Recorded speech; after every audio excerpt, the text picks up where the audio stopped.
Welcome to the Strenuous Life Radio, the podcast for leaderpreneurs, entrepreneurs, men and women learn the essentials and soft skills of the strenuous life. And now your guest host, Jimmy. Hey, you guys are going to be stuck with me for the next several episodes. There's going to be one tomorrow where JR is going to come back, have a brief comeback, and then you're going to be stuck with me maybe for one more episode. It's going to be a back and forth for the rest of the way, so get used to it.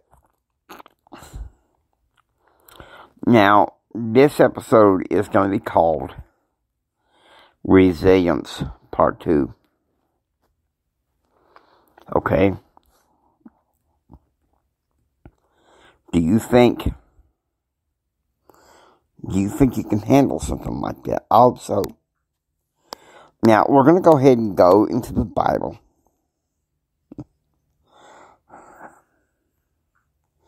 That's right. We're going to go into the Bible.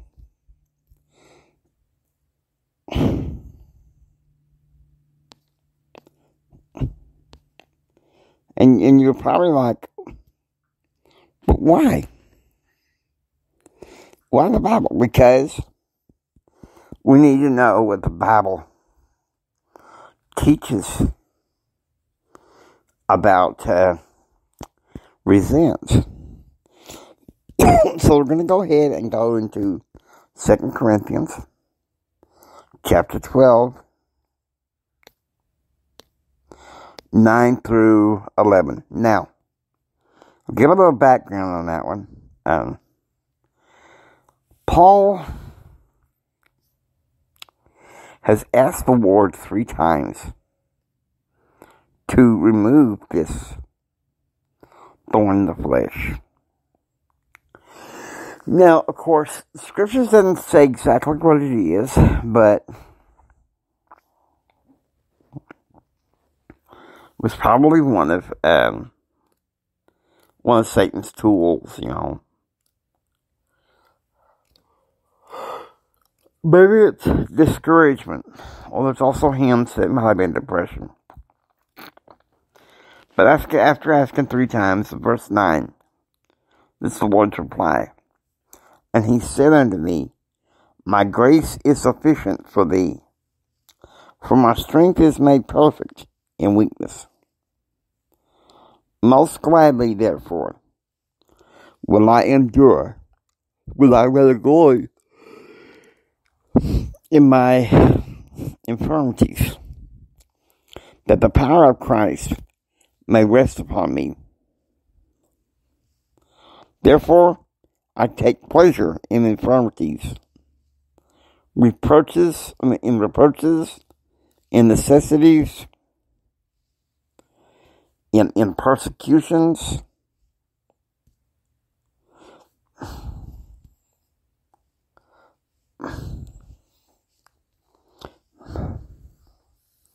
in distresses, for Christ's sake. For where I am weak, there am I strong. What's 11? I have become a fool in glorying. Ye have compelled me, for I ought to have been commended of you. Okay. I think 9 and 10 is good enough. I know they say 9 through 11. I'm going to say 9 and 10. Now,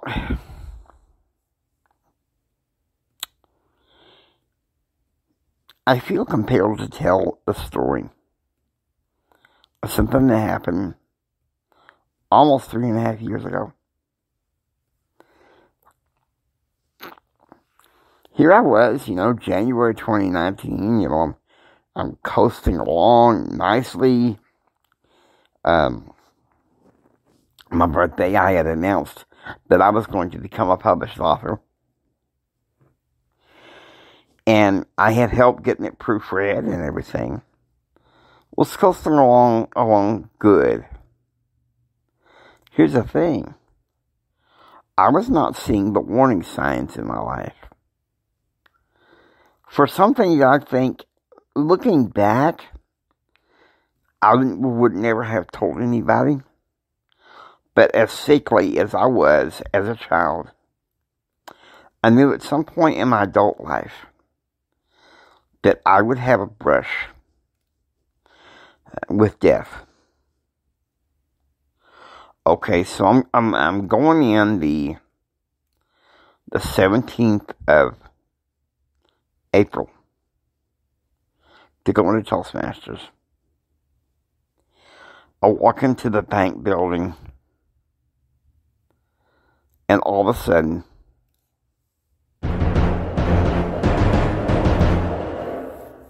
I collapsed. Now, many people in my family had put plenty of speculation about how it happened. The good news was that there were a few people, like from our church, where my friend from Toastmasters, Jack, told the truth. Yet I still didn't know. Okay, I collapse. Next thing you know, I wake up in a wheelchair.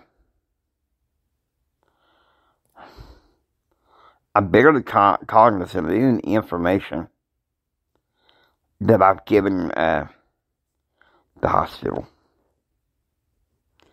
I'm waking up. I'm half out of my mind. It's like, I'm supposed to be in a Toastmasters meeting. What the heck is going on? Well, I'm having to answer all these questions. What the heck is going on?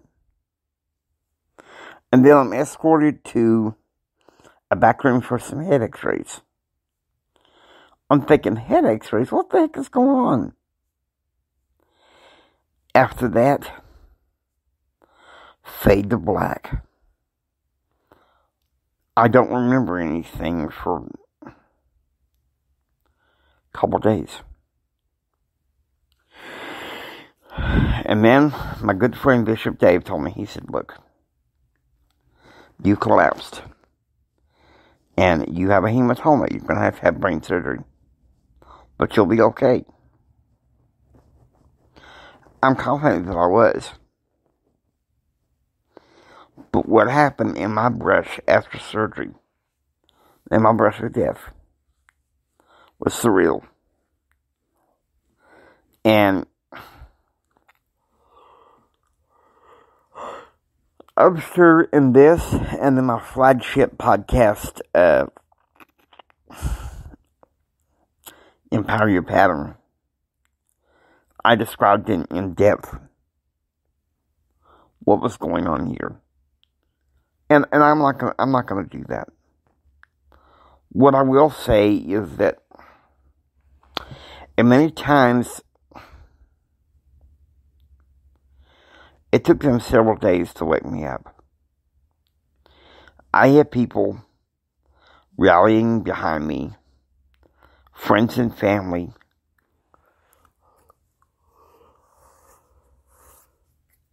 just praying for me. From Odessa to El Paso to up in Key and Lubbock. Praying for me. And I remember when I finally woke up, Bishop Davis suggested to the staff that classical music would calm me down. To some degree, it did. What actually calmed me down was my conversations with the Lord. You see, resilience is a very important topic. And something I've been thinking about doing, I've been having real short virtual vacations.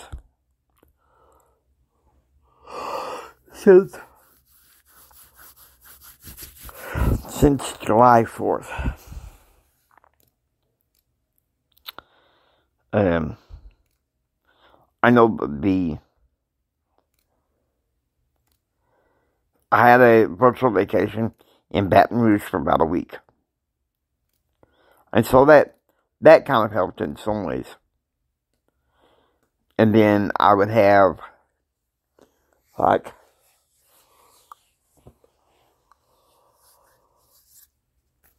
a few days in Galveston, Houston, a day in Aberdeen, Pennsylvania, a couple of days in the Dallas-Fort Worth area.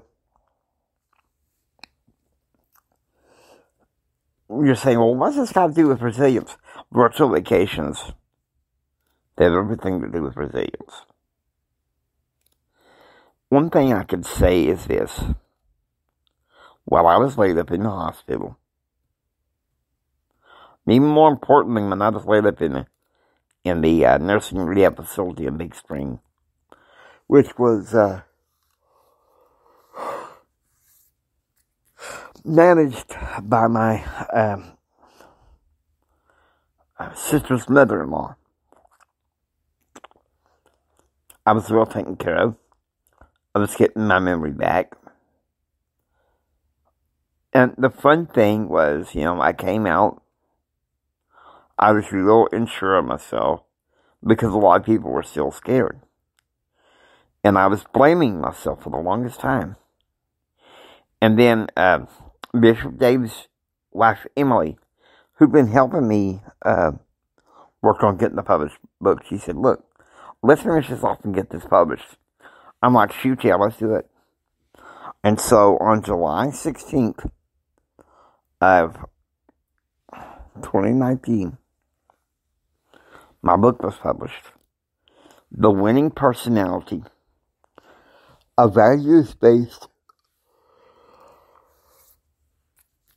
approach to entrepreneurship in this economy. You understand? When I was a small child, 4, 5, 6, even the last time in childhood when I was 11, hospitalized, I knew somehow at some point that as an adult I would have a near brush with death, but I would make it. I would bounce back. It's because the Lord wasn't done with me.